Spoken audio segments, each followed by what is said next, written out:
Salut les amis, on est le 27 avril 2025, il est 9h20 et je vous emmène avec moi au potager. Il a plu un peu cette nuit, mais là le soleil pointe le bout de son nez.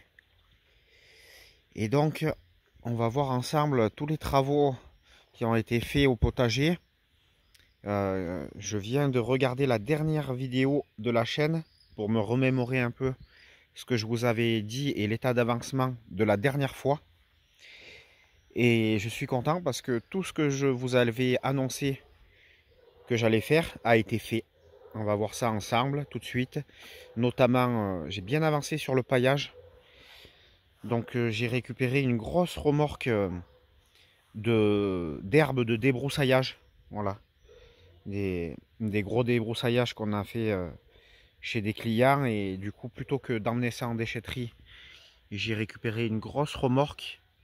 En gros, c'est comme si on avait fait du foin, quoi. Et du coup, j'ai paillé avec l'herbe de débroussaillage. Donc, cette grande planche de pommes de terre de conservation, cette demi-planche de pommes de terre de conservation. Et après, ben, j'ai paillé à d'autres endroits, je vais vous montrer. Mais j'en avais plus pour pailler la dernière planche de pommes de terre de conservation. Du coup, j'ai attaqué le tas de fumier que je vous avais montré. Et donc, vous voyez là, vous voyez l'état d'avancement des plants. C'est-à-dire que ça y est, ils sont bien sortis. Et bien là, c'est pareil. C'était exactement le même état d'avancement. Donc j'ai paillé par-dessus. Et donc les plants vont traverser le paillage. J'ai pas mis une énorme quantité. Vous voyez, là, vous avez les plants qui vont traverser le paillage.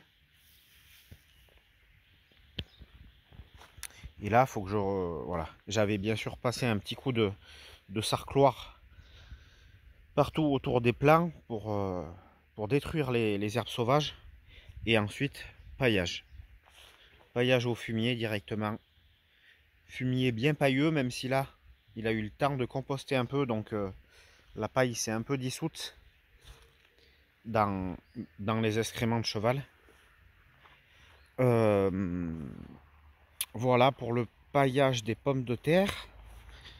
Donc, là, au niveau des pommes de terre, il n'y aura plus trop d'opérations avant la récolte, quoi.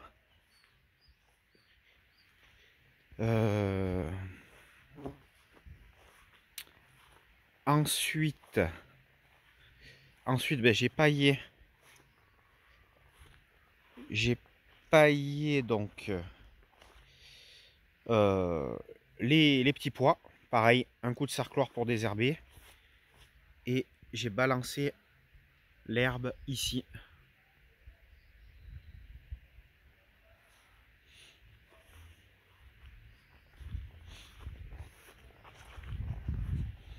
Voilà, bon les oignons, il y aurait un petit léger coup de désherbage à faire, mais ils ont bien profité. Et là vous voyez, j'ai supprimé la consoude parce que j'arrivais pas à mettre le goutte à goutte correctement parce qu'elle était trop volumineuse. Donc j'ai supprimé la consoude et je m'en suis servi aussi de paillage pour les petits pois et donc ça va nourrir le sol. Donc du coup, ben, j'ai pas fini sur le paillage, mais parmi les choses qui étaient au programme, c'était mettre en place le goutte à goutte. Donc c'est fait sur toutes les planches. Il me restera juste à en connecter une partie qui n'est pas connectée au tuyau mère là-bas au fond. Mais ça je vais le faire. C'est pas le plus gros du boulot. Bien que au fond il y a du nettoyage à faire un peu.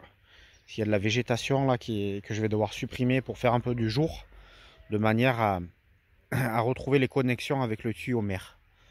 Voilà, après niveau paillage, ben, j'avais paillé aussi la fin de la planche de tomates. Et d'ailleurs, la planche de tomates, ça faisait partie, la plantation des tomates faisait partie du programme que je m'étais fixé. Donc ça c'est fait, variété précoce, la marmande, une dizaine de plants, avec les tuteurs qui sont déjà en place. Donc je mets en place les tuteurs et ensuite je plante les plants de tomates.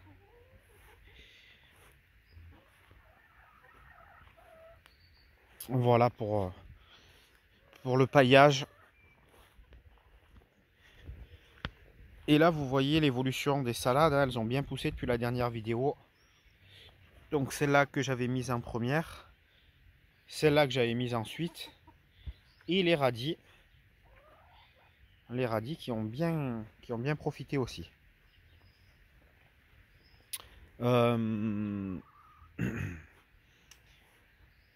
Qu'est-ce que je voulais vous dire d'autre par rapport à ça? Je crois que j'ai tout dit par rapport au programme qui devait être fait, et tout a été fait, hein. J'avais passé un coup de débroussailleuse aussi au niveau des passe-pieds. Ah oui, du coup la nouveauté aussi par rapport à la dernière, l'évolution par rapport à la dernière vidéo, c'est que j'ai fait la première tonte totale du terrain. Vous voyez, ça a bien changé, il y a beaucoup moins de pâquerettes et de pissenlits, mais là il fallait que je le fasse. Il fallait que je le fasse parce que c'était vraiment très haut. Et puis maintenant, ben, il y a d'autres végétaux qui ont pris le relais au niveau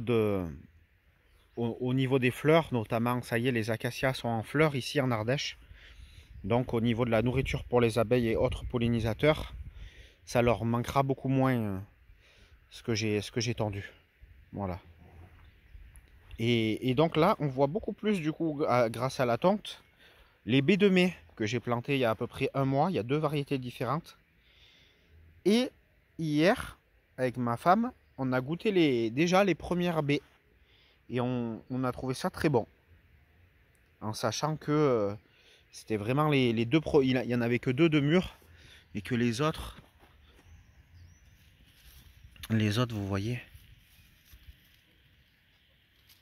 sont pas encore mûrs, hein, puisqu'on n'est pas encore au mois de mai. Donc ça, c'est une belle réussite parce que je les ai plantés il y a environ un mois. Et je vais déjà avoir une première récolte. Donc ça, je suis très content. Voilà pour les baies de mai. Et là, c'est vrai que j'apprécie de plus en plus cet endroit-là. Vous voyez, bon, alors je vous avoue que j'ai rarement le temps de me poser. Parce qu'il y a tellement de travail au potager que quand je viens au potager, c'est pour avancer, c'est pour bosser, c'est pour travailler. Pour mettre en place les cultures, l'entretien, etc. Mais ma femme et notre petit bébé, elles aiment bien se poser ici.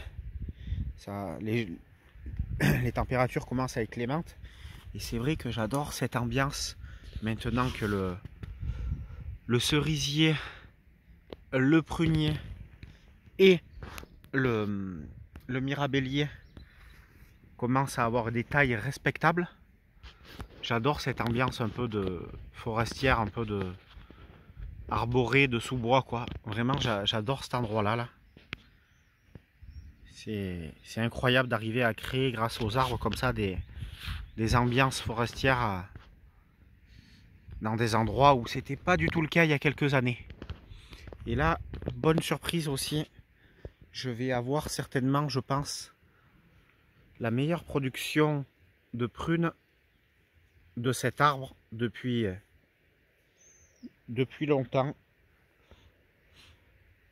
Il avait jamais trop, vous voyez, il avait jamais trop produit cet arbre-là. C'était lié au fait qu'il n'y avait pas de pollinisation croisée. Donc c'est pour ça que j'ai planté ce mirabellier, qui a énormément poussé en pas longtemps et qui vient, grâce à ses fleurs, me polliniser le prunier reine Claude doré. Donc ça, c'est vraiment une bonne nouvelle. Voilà. Alors les amis, je vous donne le programme des jours et semaines à venir. Donc là, on va rentrer bientôt au début du mois de mai, ce qui signifie pour moi ici en Ardèche que je vais pouvoir mettre en place toutes les cultures d'été. Courgettes, concombres, aubergines, poivrons, tomates. Tout ça, je vais pouvoir le faire. Je vais pouvoir, je vais semer aussi des carottes là.